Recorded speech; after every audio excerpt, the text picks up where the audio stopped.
This didn't happen to me. It happened to my girlfriend. At the time, my girlfriend and I were attending college together. It was a smaller school and a pretty quiet place, so most of the students were from the area. My girlfriend, Katie, was from the area. I came from a distance, so I lived in the dorm at the college. Katie and I would hang out together in my dorm between classes, and even some evenings and weekends when we wanted to be together but didn't feel like going out. It was a Friday night, and both of us, being pretty introverted, decided not to do anything crazy, so we planned to spend the night in my room. She wanted some time to go home after classes and assured me that she'd be back around 8. Katie had a car, but she never liked driving it, unless she had to pack around her instrument, so she just usually took the bus. That Friday night, she had a pretty unnerving experience in doing so, and it freaked both of us out. She was a small girl, definitely didn't look like a college-age student. She was short, thin, and quiet. Standing alone at the bus stop in the dark was probably not ideal, but she preferred taking that over her own car. She waited for the bus stop, but then a van drove past her. Then again, then again, then again. It looked like a creeper van, those vans that have no windows in the back. She was a bit suspicious, but told herself he was probably just lost or killing time. The van then pulled over right in front of the stop, and the driver rolled down his window very slowly. "Isn't it cold out here?" he asked. "The bus is always late. Hop in, and I'll give you a ride." Katie declined politely and took a few steps back, trying to show him she wasn't interested in anything he wanted. He asked again if she was absolutely sure that she didn't want to ride, and he drove away after she turned him down again. The bus arrived moments later, and she was relieved to step on. But, to her horror, she then noticed the same van right behind the bus. She was the only one on the bus also. The van followed the bus directly, and Katie texted me to explain the situation. I could tell that she was panicking, which isn't uncommon for her. I offered to talk to her on the phone to calm her nerves, and she accepted. We talked about school and things to get her mind off of it. Once her stop came, she felt safe enough to hang up the phone and walked a short distance to the college. When she arrived at my room, she was hysterical. It took me over an hour to comfort her enough to get the story out of her. And this is what she told me. The van had stopped following the bus after getting stuck at a red light, giving the bus a chance to get ahead. However, after getting off at her stop, the van sped up to her. He was driving like a maniac at this point, going at least 20 miles per hour over the speed limit. The bus had already pulled away when the van pulled up right next to her. It had pulled over right where she intended to go to get to the college, so in panic, she bolted the other way, and the driver raced after her. When she turned her head to look behind her, she noticed he was holding a large butcher knife, waving it in front of him in her direction. She did a wide turn to get back on track to the college, the man following close right behind her.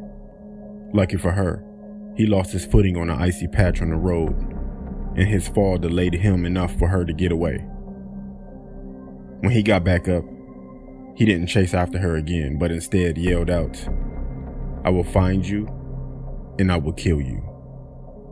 Since then, she's always taken her own car instead of the bus.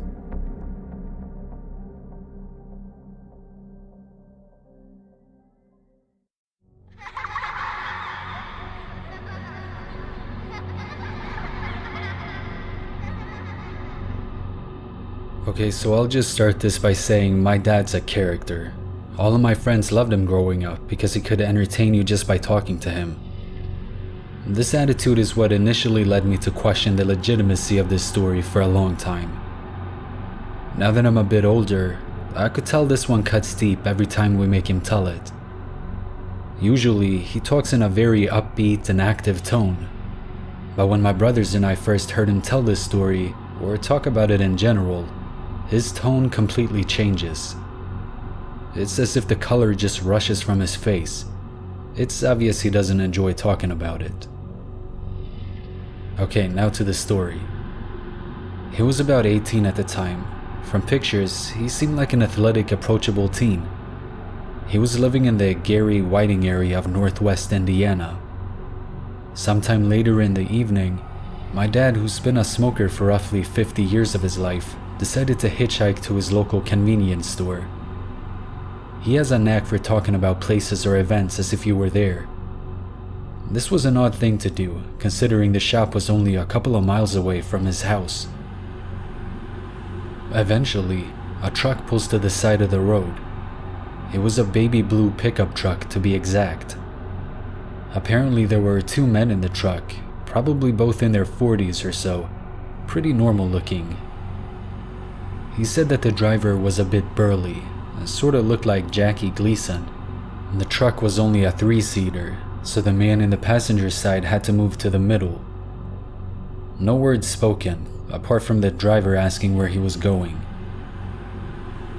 This didn't strike my father as odd, so he proceeded to sit in silence, not suspecting anything.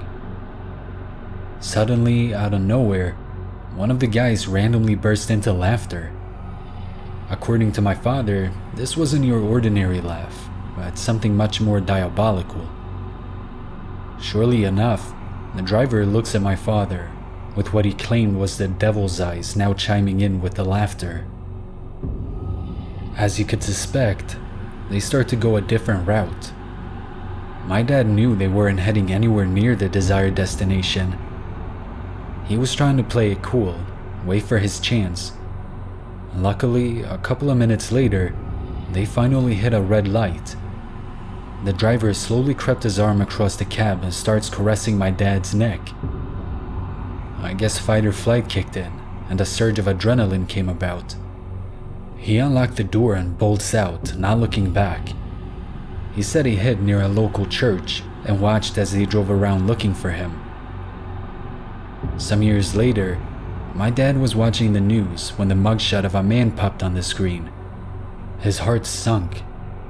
The man was undoubtedly the same who had picked him up hitchhiking. That man was John Wayne Gacy.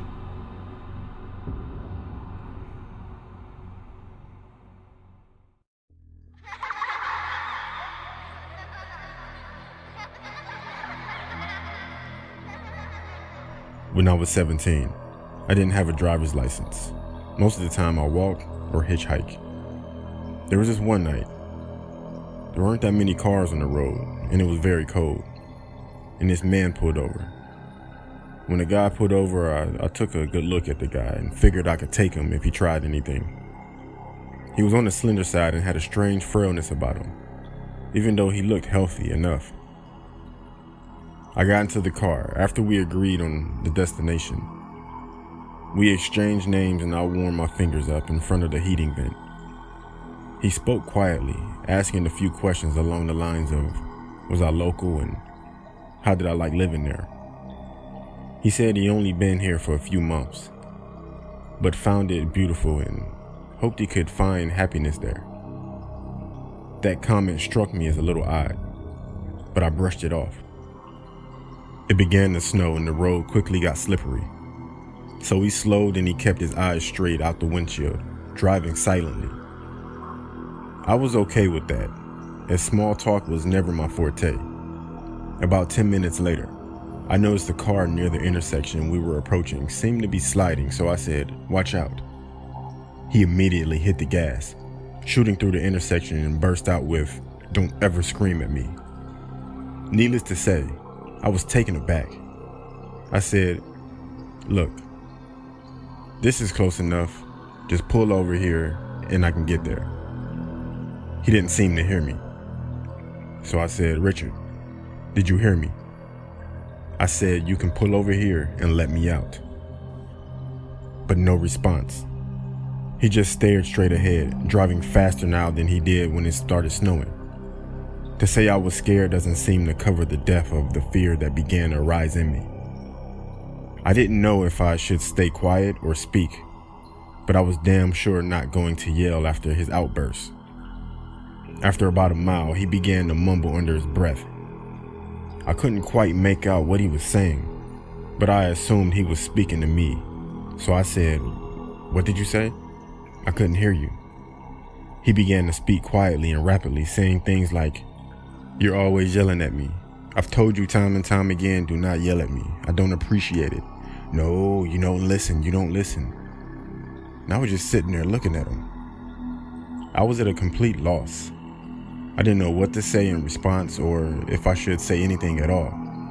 I contemplated just jumping out of the car, but nixed that idea when I realized the door lock was missing. There was just a silver-lined hole where it should have been. I started to cry and debate with myself about causing an accident by grabbing the wheel and hoping for the best, when he suddenly looked at me for the first time since I had gotten in the car. He blinked several times, rapidly, then slowed the car, pulling into a gas station. I waited to see if he unlocked the doors, not wanting to say anything to set him off again. After a minute or two, he quietly said, "I think I better let you out of here." And he hit the button to the door locks, and he opened the door. I wasn't about to hesitate, so I jumped out of the car as if I were on fire. I was about to turn and walk into the gas station when he called my name. He looked so damn sad and I hesitated. He apologized, said he was sorry if he had frightened me, that he never would have harmed me. And he asked if I'd be able to get home okay. I said I would and closed the door. He began to pull out of the gas station, but stopped suddenly. He just sat there for a couple of moments, his head down.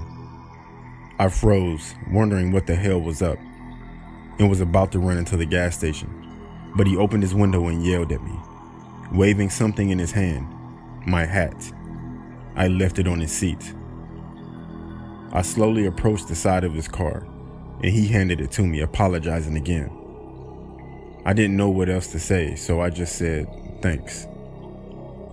I watched as he drove off, making sure he was out of sight before moving on so he wouldn't know which direction I was heading. As I walked, I went to put my hat back on, and a piece of paper fell out of it. Folded into a paper was a $100 bill. The paper said, "I'm sorry. Please take a cab and don't hitchhike anymore tonight." I didn't. In fact, it was the last time I ever hitchhiked in my life. Would never, ever do that again.